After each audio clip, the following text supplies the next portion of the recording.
Cloud. Okay, hello everyone. Welcome to our Al-Anon Big Book Recovery Qualification meeting. Today is July 28th of the year 2026. My name is Heather M. Terry Lynn will be sharing her story today, and she will be your speaker for this evening.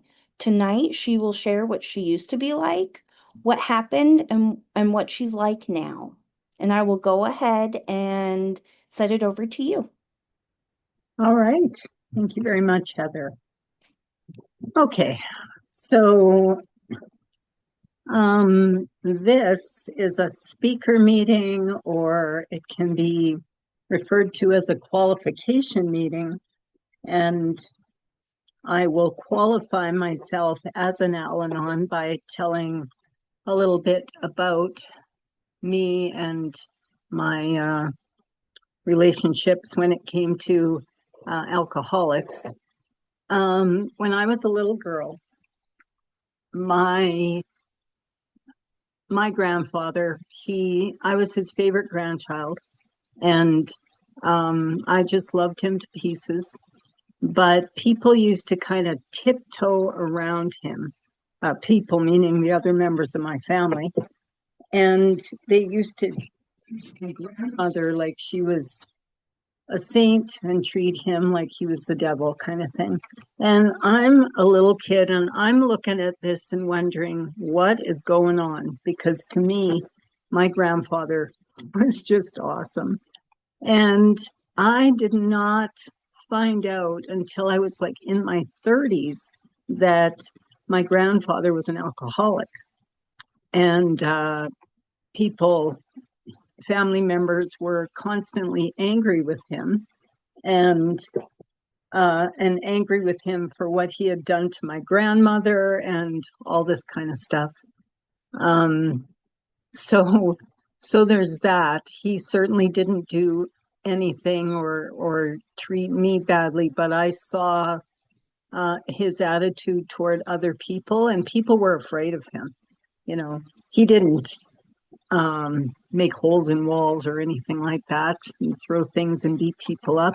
He was just really cranky with most people, but not with me, luckily for me. So there's that. Uh, and then I grew up to get together with an alcoholic and marry him. Surprise. Which is not uncommon for Al-Anons to go ahead and marry somebody. And I was actually looking for somebody that was absolutely different than my dad, because my dad had a serious anger problem. And so I didn't want anybody like that. So I was looking for a guy that was easygoing and, easy to get along with. And I picked a guy that not only was an alcoholic, but he was actually kind of more of a rageaholic than my dad. And yeah, so I'm actually not good at picking them, really, guys. um, when I was a little girl, with what was going on in my home, and I didn't come from an abusive home or anything, but my dad was often very edgy, and if he was angry about something, well, you never knew when that was going to happen, actually, when he was going to kind of blow up. And he did punch his holes in walls. He didn't beat up on my brother and I or anything like that, but he was scary. And I was in a constant state of fear because of that. It was kind of like living on a fault line where an earthquake might come along at any moment. I just never knew when it was going to happen. So I was always kind of clinging by my fingernails, trying to, just trying to deal with that when it did come. And on the other hand, and I'm not complaining about the people I'm talking about, I'm just describing the situation that I was in and what I was like. So, with regard to my dad, I was fearful. I was anxious, and he wasn't angry all the time. Like he was actually a really good dad, and he spent a lot of time with my brother and I, which I'm very grateful for. Um, and on the other hand, my mom, um, I felt so if I felt fear around my dad, I felt resentment around my mom. That's kind of what I lived on is fear and resentment when I was a little kid. And I felt resentful of her or around her because she did the martyr thing. And if anybody doesn't know what the martyr thing is, that's somebody that kind of tries to grab you around the throat and shake you until you can see how poor they are. The poor, poor person. Like they're always looking for people to feel sorry for them and try to make something up to them and whatever. And I saw that in my mom as long as I can remember. And I did not respect that at all. I actually respected my dad's anger. At least it was honest. I felt like it was honest. I actually respected that more than my mom's my mom's thing, and I severely resented her for not protecting us from dad's, stuff, and resented her for not taking care of me and that kind of thing. So yeah, as a little kid, resentment and self-pity was a big deal. In my case, I in order to feel better, I compulsively ate. That's how I tried to feel better, to get some ease and comfort. And I'm in another 12-step program to deal with that issue, thankfully. And I have been released from that issue. And the reason I mention this in this meeting for Al-Anons is that many, many, many Al-Anons have other compulsive behaviors. They eat or they drink or they compulsively spend or they collect things, they hoard, whatever. Many of them do. So there is hope for recovery from that accompanying kind of behavior that, for me, I feel was born out of my fear and resentment, right? So anyways, I trucked along through school and even as an adult, um, having a real terrible time making connections with people, like relationships, right? And just like a terrible time. I can't overemphasize how bad it was. And I never knew why. I always felt different. I always felt awkward. I always felt like an alien. And I could see other people, you know, kids at school, they would become friends, or they'd walk up to another kid in the playground and ask if, do you want to play? And then they'd go off and play. I couldn't do any of that kind of stuff. I did not have friends. I could not make connections. At home with my brother, I was not a nice sister at all. I think I felt resentment toward him because my mom paid a lot of attention to him and not to me. My mom, I always think of her kind of like a fireman who puts out fires. And as far as she was concerned, I was not on fire. I was doing perfectly fine all by myself. And I wasn't, of course. I was eating my face off and isolating myself in my room and doing all that kind of stuff. Whereas my brother was openly kind of fragile and that kind of thing. So she focused everything on him, and so my poor brother got the brunt of my anger as well. Like I really felt the need to take my misery out on other people. Many Al-Anons are sweet and helpful. And, they're the person that took all the responsibility in their home and tried to smooth things over and looked after the other kids and, did, or even looked after their parents and did all that kinds of stuff. That was not me. I'm kind of different.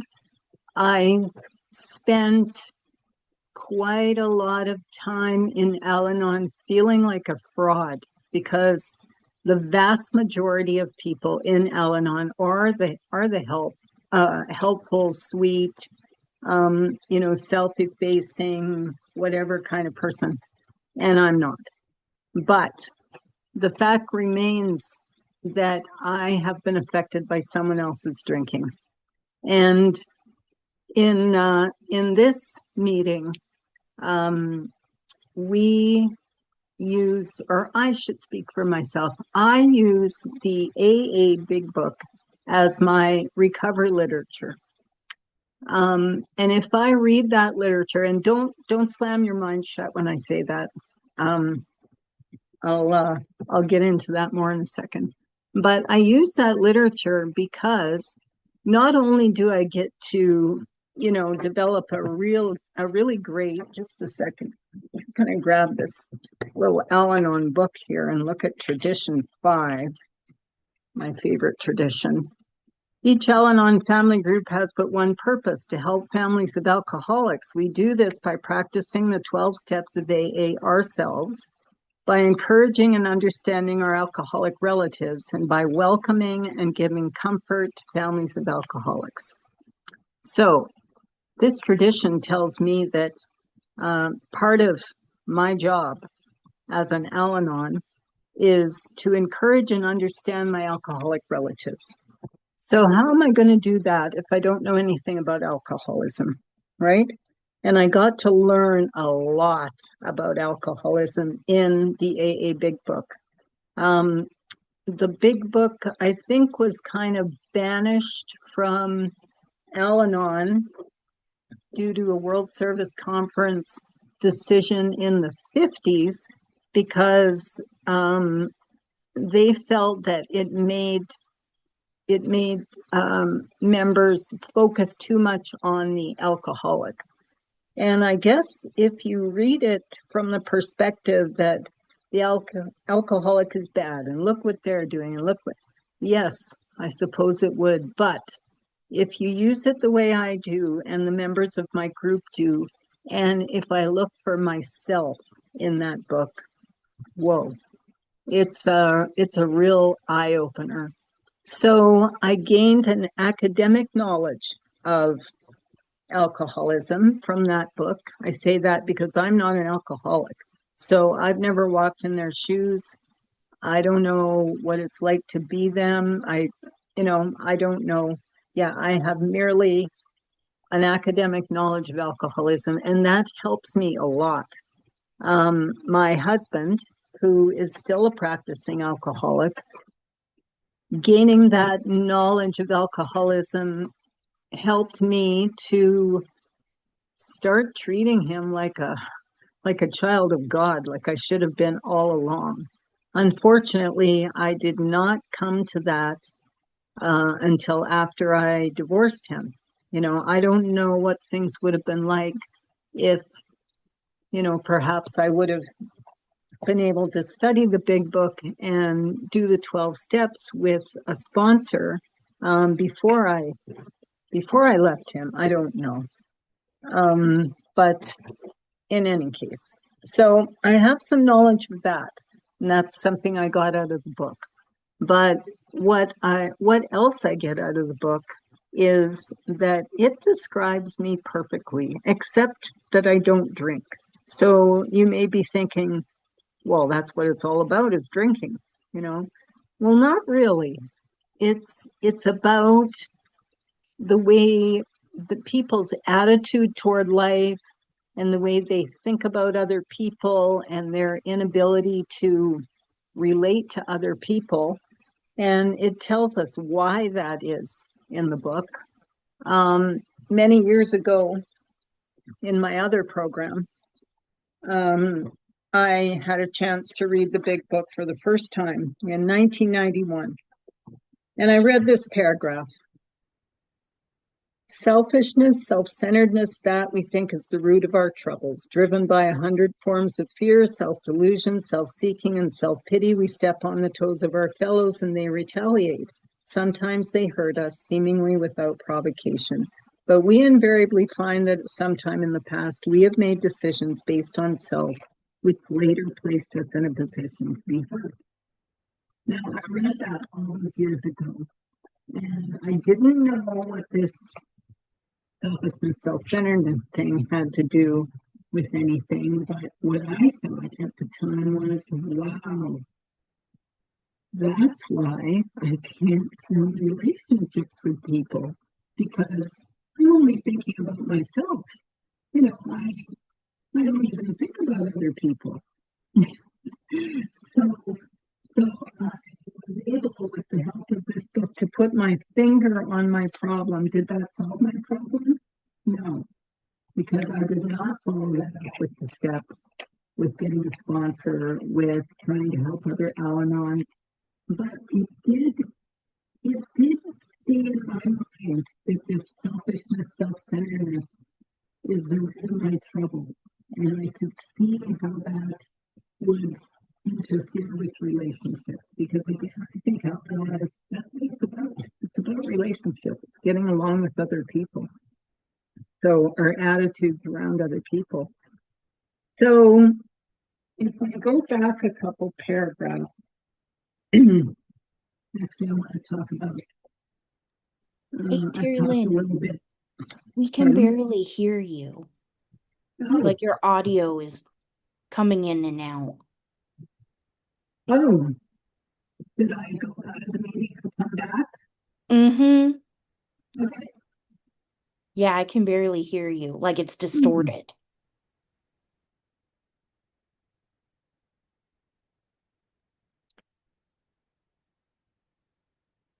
Oop.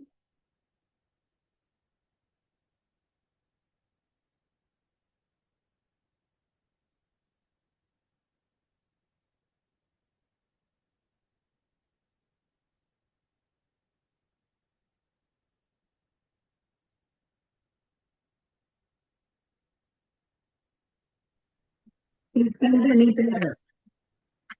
Somewhat. I wonder what's going on. Now it's back. Okay. So was it like that for a while?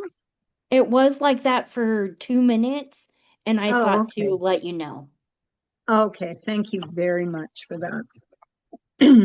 So I was, so while I was, going in and out there, I was talking about how it says in the big book about selfishness, self-centeredness, and how I read that many years ago, and I realized that was why I had an inability to connect with others. And I just, am I still okay, Heather? Yes, we can hear you. Great. Um, I talked a fair bit about what I was like as a kid and what I was like when I went to Al-Anon for the first time, it was in February of 1992. And I went because I realized my husband was an alcoholic. I didn't realize soon enough to not invite him to live in my home, but I realized he was. And because I had my other 12-step program and because I had read the big book, I thought to myself, well, all I have to do is go to Al-Anon and then he'll stop drinking and we'll live happily ever after. So I went to Al-Anon, and at face-to-face Al-Anon meetings, we talked about our problems and we talked about the alcoholic and our feelings. And we said a lot of slogans and all that kind of stuff. Um, I would go for about 2 or 3 years at a time, and then I would stop going because I would figure I was all better. And you can see the ego there. And then, everything would devolve. So then I would go back to Al-Anon and then I would leave again. And I finally crawled back to Al-Anon to face-to-face meetings in 2016 after my dad died. And I did that because my mom had asked me if I wanted to move in with her after my dad died. And she said, because I don't want to be alone. And I just, like the good daughter, I said, oh, sure, Mom, oh, of course I will, instead of pausing maybe and talking to someone about it or praying about it or whatever, and completely forgetting that my mom and I don't get along. you know, Living together would be a really bad idea. So, anyways, I moved in, and shortly after I moved in, I realized that she was trying to save me rather than having me save her. So this motive I had for moving in with my mom was empty, like it was removed. So now I'm just stuck with, again, being with the person that does everything, is powerful, and I feel inadequate around.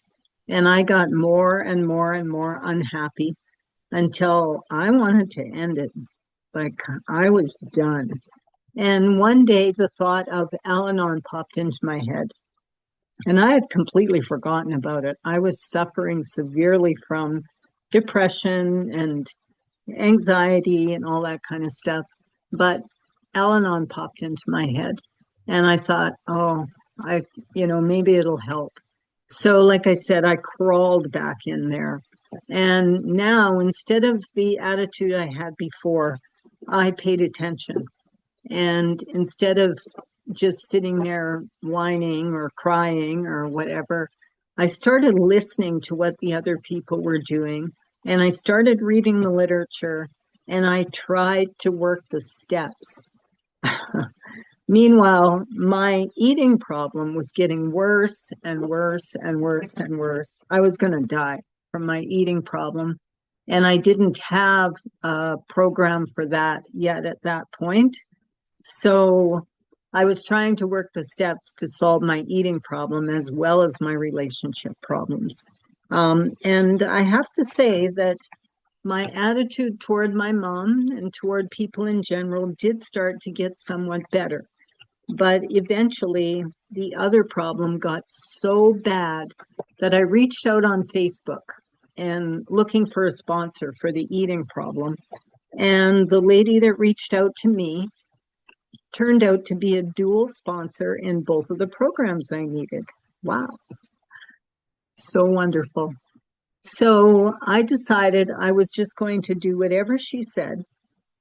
And she took me through the steps. Now, she had been in program for a much shorter time than I had. I mean, I had been since the 90s, and she's much younger than I am, and she had only been in program for 8 years or something. So many times it came into my mind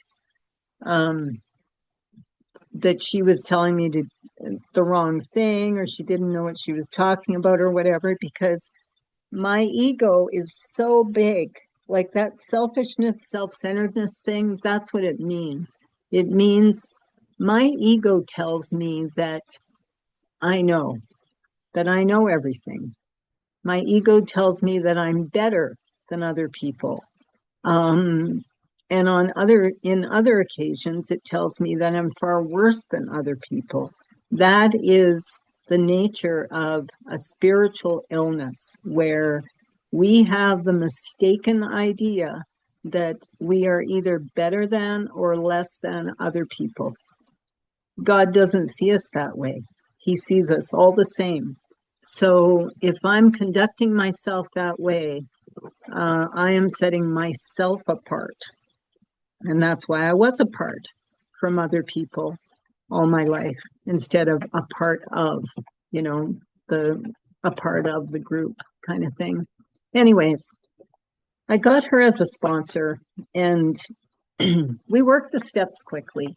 Now, that was a real turnaround from the way people work the steps in the traditional Al-Anon meeting that I was going to, because in that meeting, um, you you did things the slow and gentle way, and you did like a step a month, or you worked in workbooks and whatever, like it took forever. And really, what working the steps looked like in that group was exploring the steps, learning about the steps, reading about the steps, but not actually working the steps. And because this eating problem was killing me, I was desperately looking for a way to actually work the steps. And I could not find it. But when I found her, my sponsor, she showed me that the instructions for working the steps, for actually working the steps, are in the big book. So I rediscovered the big book after all those years. Thank God. Oh, my goodness. And I had not noticed when I read it way back then that it does contain instructions, very clear instructions on how to work the steps. Now, do those instructions work just as well for me as an Al-Anon that they do for the alcoholics that they're talking about in this book? Well, I guess I would be an example of yes, they do. Not saying I'm perfect or anything, but my attitude about people and about situations has improved immensely. I'm going to read something else here. At the bottom of page 60 in the book, it says, and I'm going to read it in first person. I am almost always in collision with something or someone, even though my motives are good. I try to live by self-propulsion. I am like an actor who wants to run the whole show, is forever trying to arrange the lights, the ballet, the scenery, and the rest of the players in my own way. If my arrangements would only stay put, if only people would do as I wished, the show would be great. Everybody, including me, would be wonderful. In trying to make these arrangements, I may sometimes be quite virtuous. I may be kind, considerate, patient, generous, and even modest and self-sacrificing. On the other hand, I may be mean, egotistical, selfish, and dishonest. But as with most humans, I am more likely to have varied traits. So if I read that paragraph in the first person, I cannot say that that does not apply to me. I cannot say that that only applies to alcoholics and it doesn't apply to me. Because of course I was trying to arrange life to suit myself. Of course I thought life would be wonderful if people would just do things my way. Like this is all about wanting to get my own way, right? Interesting here where it says, I may be kind, considerate, patient, generous, even modest, and self-sacrificing. That was not, like I said before at the top of the meeting, that is not what I was like before I met my sponsor, kind, considerate, patient, so on. I was not that kind of an Al-Anon. Most of them are. I was not that kind. But Al-Anons that are being kind, considerate, patient, generous, trying to help, being super helpful. They are still trying to get their own way by those means, by supposedly benign means, right? But yeah, the next one, he may be mean, egotistical, selfish, and dishonest. I tried to get my way by those means, so I was a little different. Interesting nowadays that now that I have been through the steps and I'm on the other side, I find myself when I start trying to run the show myself and try to get my own way, I do it in the normal Al-Anon way, the kind, considerate, generous. So I've completely flipped.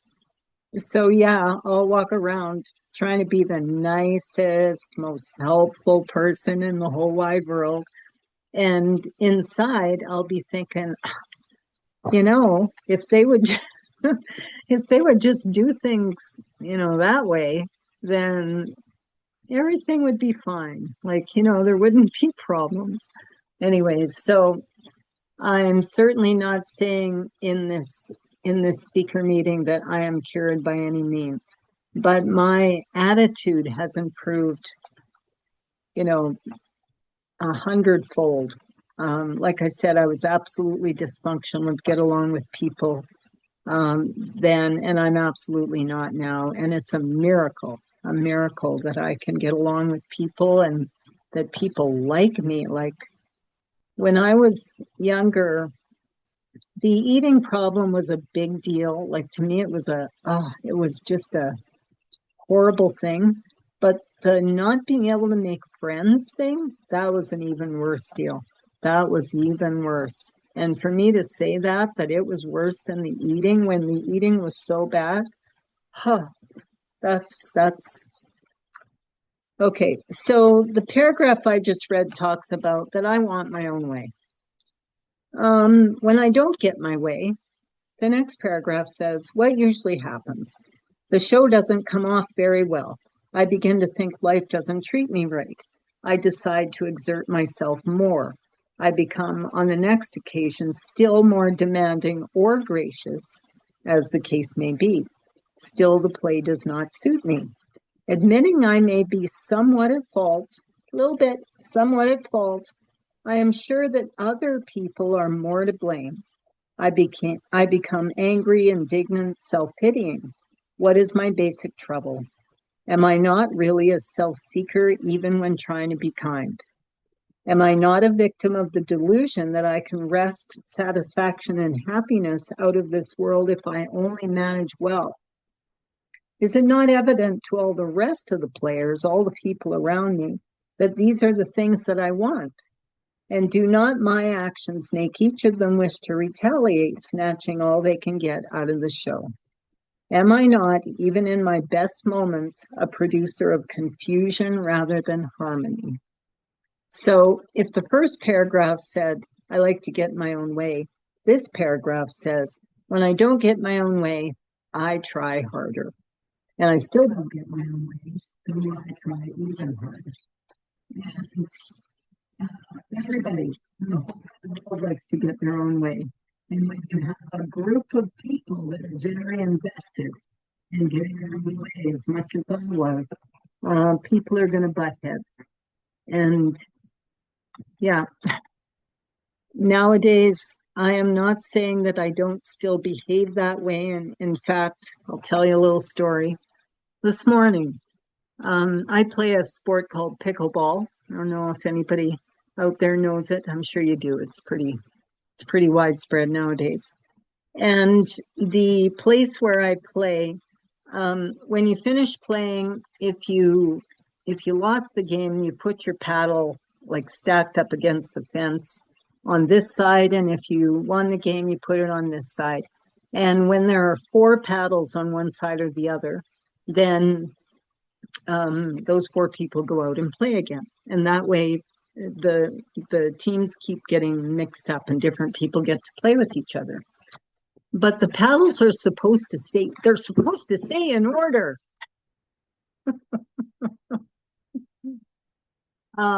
And this morning, I noticed my paddle was in 3rd position, so I should have gone out with the next, round of people. But then when I looked, it was in 6th. So there were 4 people in front of me now. So somebody switched the order of the paddle. So was I spiritually fit this morning over this issue? Not so much. I was annoyed. Why was I annoyed? Because I am not a good pickleball player. And I immediately assumed that somebody switched the paddles on purpose so they wouldn't have to play with me. So I'm going to go back to selfishness, self-centeredness, that we think is the root of our trouble. I immediately made this thing about me. What if one of the new people because there were a few new people there. What if they put their paddles down in behind or something and the order got mixed up by accident?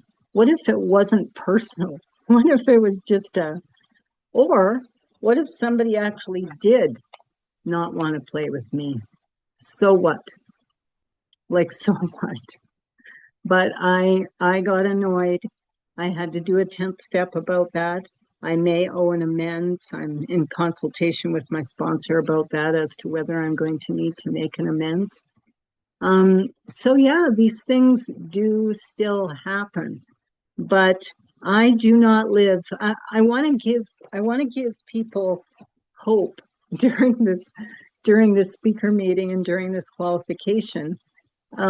So when I'm describing things that are not perfect, I want to show that I'm not perfect, but I'm so much better than I used to be because I would have been furious before. And I would have run around and gossiped and said how that pickleball group are the worst people and they're so unfriendly and they cheat and they and I would have run around and done that kind of thing, and I would have walked around and with a terrible look on my face for the rest of the game, and I didn't do any of that. So so things are much improved. My attitude toward other people. Okay. So anyways, I am going to go to page 52.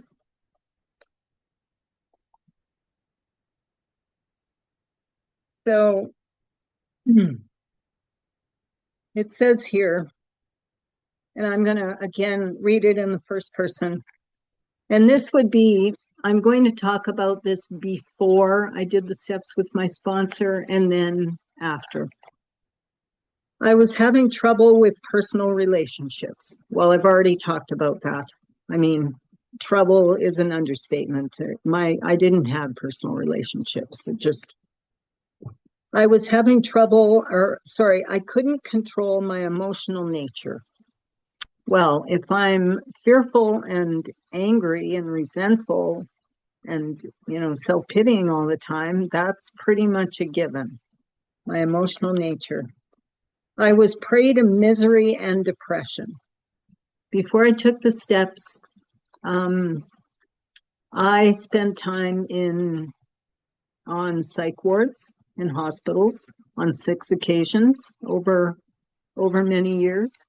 I took buckets of psychiatric drugs for depression and for mood stabilizing and for anxiety and you name it. I took so many things because I was prey to misery and depression. Wow. I couldn't make a living. In the mid-90s, my doctor advised me that I should not work because I was so depressed. And I quit work back then and started to finally get better after about 3 years and went back to work for a couple years and then got just as depressed and overwhelmed and anxious as I had been at the first job. So I quit and I never went back to work at all.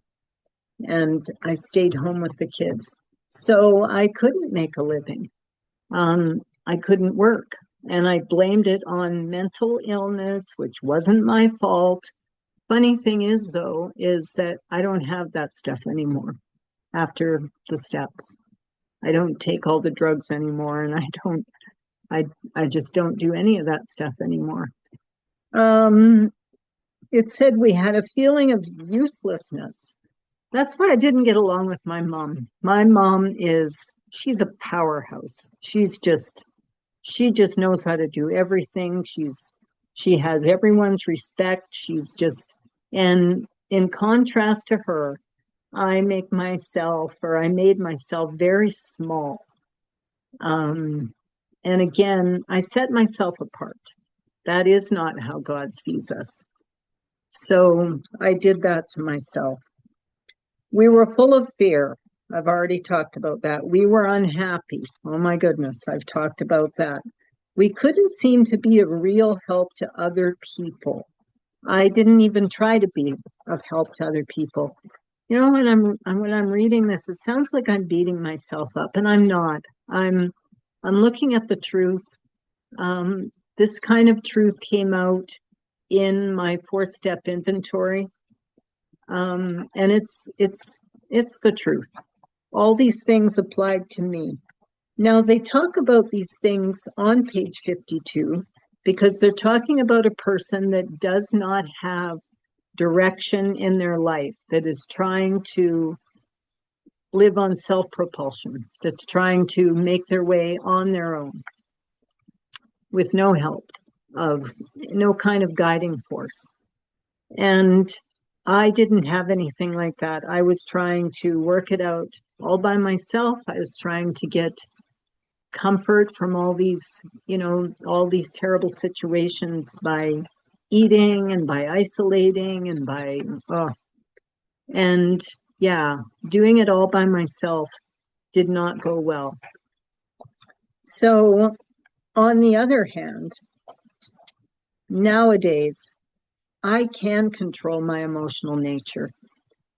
It's not like I am floating around on a soap bubble of serenity or anything. I'm not being silly like that. But I can control my emotional nature. I can, if I do get annoyed or something, I can take a step back and excuse myself from the situation. My big weapon of choice in the past was not yelling or anything, it was sarcasm. I was a big fan of sarcasm back then. I thought it was very clever. It is not clever. It is harmful. Like I said, I don't need any psychiatric help anymore. My personal relationships, while not perfect, just broke up with a guy that I was seeing, but the relationship wasn't right for me. So, I didn't pick the right guy. He didn't pick the right girl. It happens. But it wasn't a train wreck like relationships I've had in the past. I am, for the most part, happy. And I can't even believe I'm saying that. I am going to read on page 83, and I feel like this is important because the first time I heard this, I was in my other 12-step program, and this was read at that, and I thought, well, I don't know what the heck that has to do with eating, but I want that. So I'm going to read these promises. And they are the 9th step promises. And I believe this is the recovery to be had for Al-Anons. If we are painstaking about this phase of our development, meaning making our 9th step amends, we will be amazed before we are halfway through. We are going to know a new freedom and a new happiness. We will not regret the past, nor wish to shut the door on it. We will comprehend the word serenity, and we will know peace. No matter how far down the scale we have gone, we will see how our experience can benefit others. That feeling of uselessness and self-pity will disappear. We will lose interest in selfish things and gain interest in our fellows. Self-seeking will slip away. Our whole attitude and outlook upon life will change. Fear of people and of economic insecurity will leave us. We will intuitively know how to handle situations which used to baffle us. We will suddenly realize that God is doing for us what we could not do for ourselves. So, when I read that, my life in the past was I knew no freedom and I had no happiness. I did not have peace. I felt useless and so on. And now I can read this and have tears of gratitude because I do have these things in, varying measures, all of these promises. Again, not 100% because and I have little blips like I did this morning, but I I have every single one of these promises in my life, and I am so grateful. The one where it says, intuitively know how to handle situations which used to baffle us.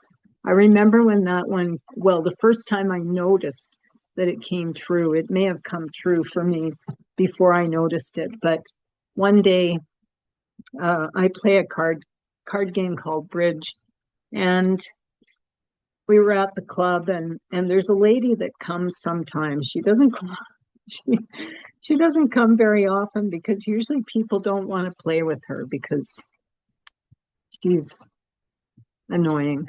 but but anyways, I have compassion for her because I know what it's like to not have friends. So anyway, she was there and she was doing her annoying thing, and people were getting upset. And I was able to take her aside, and I don't remember what I said to her.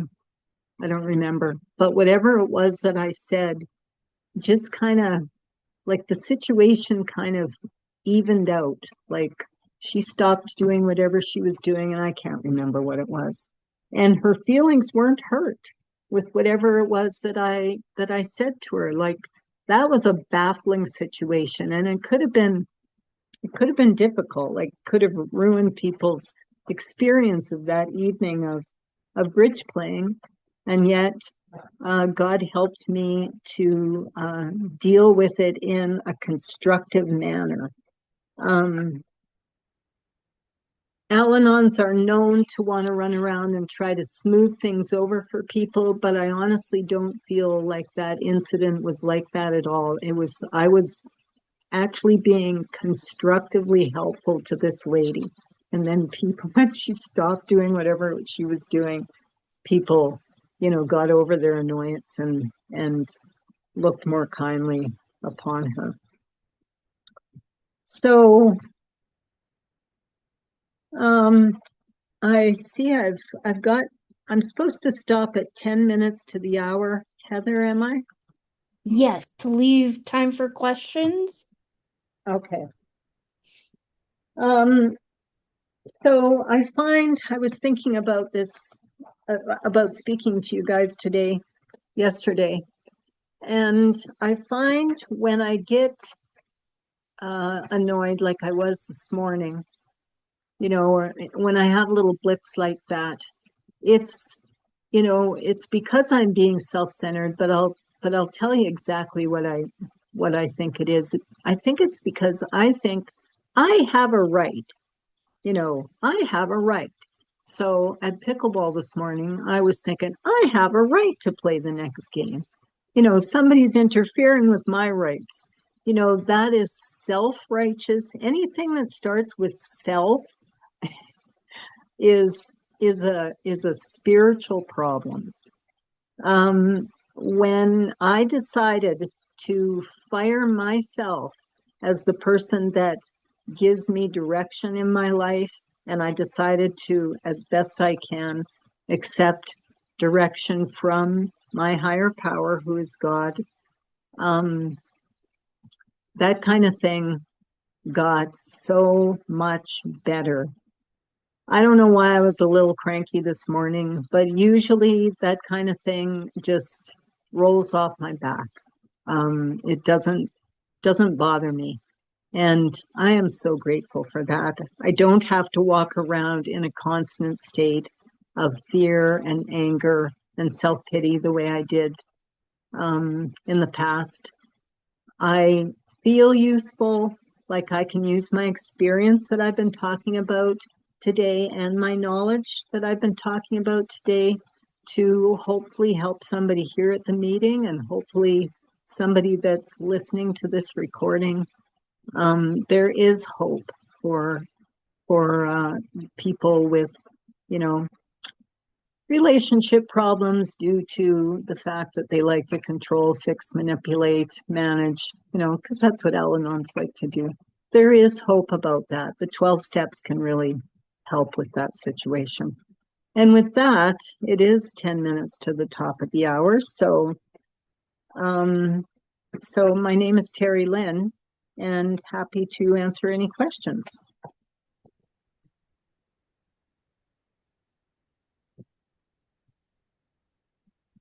This is Heather. I have one. What is your favorite Big Book quote? Oh my goodness. Oh, there are too many, too many. I'm just going to open the book at random, Heather. You know what? I will go with in the fear inventory section. Um, just to the extent that I do as I think he would have me and humbly rely on him. Does he enable me to match calamity with serenity? Yep. So that means that, you know, there can be a calamity going on. There can be stuff going on around me that in the past I would have reacted very poorly to. But that tells me if I depend on my higher power, rather than trying to solve these problems myself, I can still have the serenity and have serenity in the midst of chaos. And that is my experience. It is absolutely the truth. Thanks, Heather. Does anybody else have a question for Terry Lynn or a comment?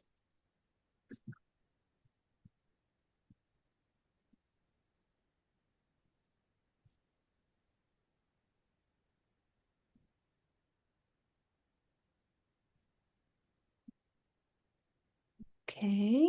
I will just make a comment. Thank you, Terry Lynn, so much for sharing your story. I've You're learned welcome. so much, and appreciate you. So if there Thank you. aren't any questions, we can go ahead and close up.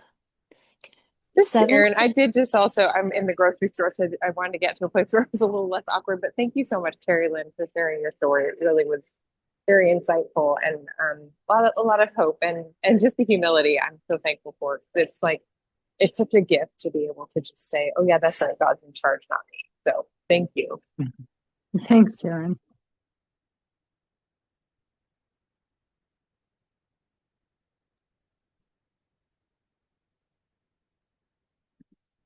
Heather, am I allowed to say my phone number on the recording? I don't remember. Oh, yes. Please go ahead. Okay. I am Terry Lynn in Alberta, Canada on Mountain Time. I'm a recovered sponsor and happy to help anyone. My number is +1 403 878 3498. And if you are not in Canada and it would be long distance for you, you can get me on WhatsApp at the same number. Thank you. Thank you, Terry Lynn. So, seventh tradition, every group ought to be fully self-supporting, declining outside contributions. This group does not have a payment structure in place and currently has no overhead expenses. If you would like to fulfill tradition 7, please send contributions directly to the Al-Anon World Service Office by visiting alanon.org. For questions about this meeting or if you're looking for a sponsor, please send emails to alanonbigbookrecovery@gmail.com. Recordings can be accessed on YouTube by tapping at Al-Anon Step Speaker in the YouTube search box or on Spotify at Al-Anon Step Speaker Series. If you're interested in other Al-Anon meetings that follow the Big Book, please visit alanonbigbooksolutiongroup.org. Now let's have a moment of silence for the Al-Anon who still suffers, followed by the Lord's Prayer or a prayer of your own choosing said in silence.